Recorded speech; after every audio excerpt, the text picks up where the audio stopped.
প্রত্যেক দিন করা লাগে নাকি বলেন? রোজা প্রত্যেক দিন করা লাগে? আল্লাহ তাআলা 12 মাস দিয়া দিছেন। আল্লাহ বলেন 12 মাস খাইবা, একটা মাস আমি আল্লাহ তাআলার রাস্তায় লাগায়া দিবা।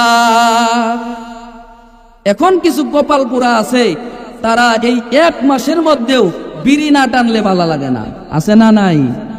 কিছু মহিলা আছে গুড় না দিলে ভালো লাগে না, আছে না নাই? আল্লাহ বলেন বান্দা, আমি আল্লাহ তোমারে 12 মাসের মধ্যে, তোমার 12 মাসের মধ্যে 11 মাস তোমারে দিয়া দিলাম, যা ইচ্ছা খাইবা খাও, জনমের মতো খায়া লও।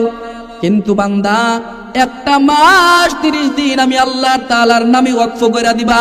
এই 1 মাসের মধ্যে কোনো খানা খাইতে পারবা না। তবে কখন খাইবা? সারা রাত্র খাওয়ার সুযোগ দেয়া দিছি, তবে সারা দিনটা আমারে দেয়া দিবা। সুবহানাল্লাহ। আল্লাহ তাআলা বলেন এই রোজা হলো বছরে 30 দিন রোজা রাখবা।